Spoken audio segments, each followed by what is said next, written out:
नमस्कार मित्रांनो, स्वागत आहे तुम्हा सर्वांचं पीके पब्लिकेशन या चॅनलवरती। मित्रांनो, शिक्षक भरतीविषयी नवीन अपडेट आलेली आहे।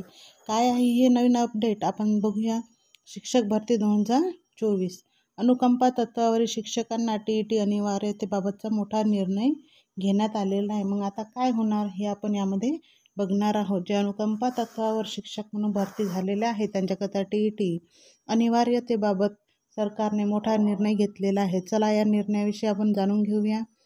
राज्यात अनुकंपा तत्वावरील प्राथमिक शिक्षक नियुक्तीसाठी शिक्षक पात्रता परीक्षा म्हणजेच TET लागू करण्याचा निर्णय शालेय शिक्षण विभागाने घेतला आहे।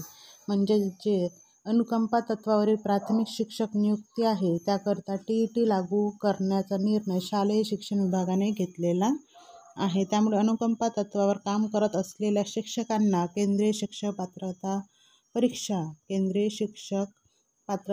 म्हणजे CTET किंवा शिक्षक पात्रता परीक्षा TET 3 वर्षात उत्तीर्ण व्हावे लागणार असून, म्हणजे जे अनुकंपा तत्वावर शिक्षक लागले आहेत किंवा जे लागणार आहेत त्यांना 3 वर्षात ह्या TET किंवा CTET या दोनपैकी एक परीक्षा उत्तीर्ण व्हावे लागणार आहे।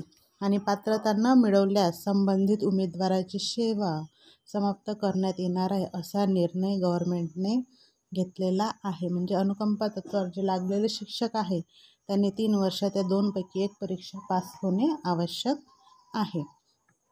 शालेय शिक्षण विभागाने याबाबतचा शासन निर्णय प्रसिद्ध केला।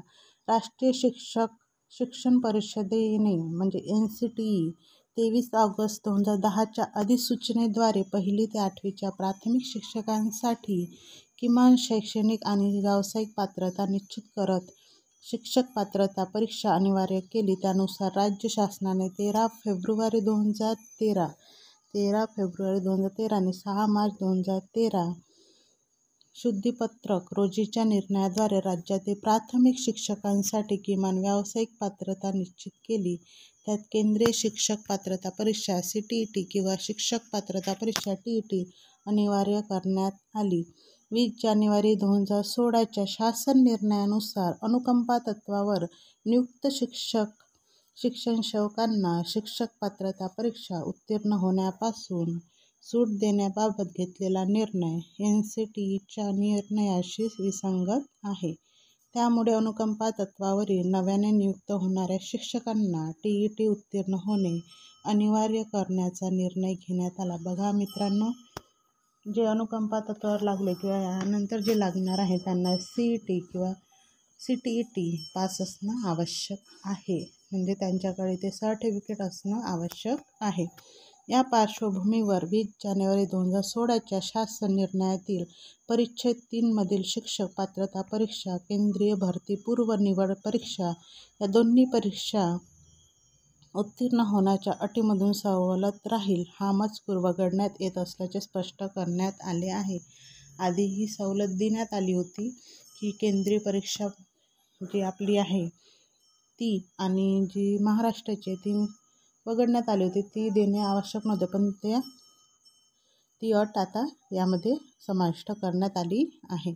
तसेच 2016च्या शासन निर्णयानुसार अनुकंपा तत्वावर प्राथमिक शिक्षक पदावर नियुक्ती दिलेल्या वैयक्तिक मान्यता शालार्थ ID दिलेल्या शिक्षकांपैकी जे शिक्षक TET किंवा CTET उत्तीर्ण झालेले नाहीत त्या शिक्षकांना ही परीक्षा उत्तीर्ण होण्यासाठी 3 वर्षाची मुदत देण्यात आली आहे।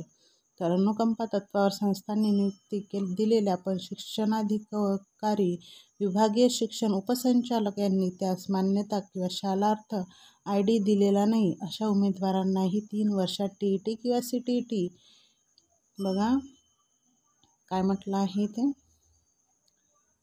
अनुकंपा तत्वावर ज्या संस्थांनी नियुक्ती दिलेली आहे पण शिक्षणाधिकारी विभागीय शिक्षण उपसंचालक यांनी त्यास मान्यता किंवा शालार्थ ID दिली नाही अशा उमेदवारांना 3 वर्षात TET आणि CTET पास होणं आवश्यक आहे।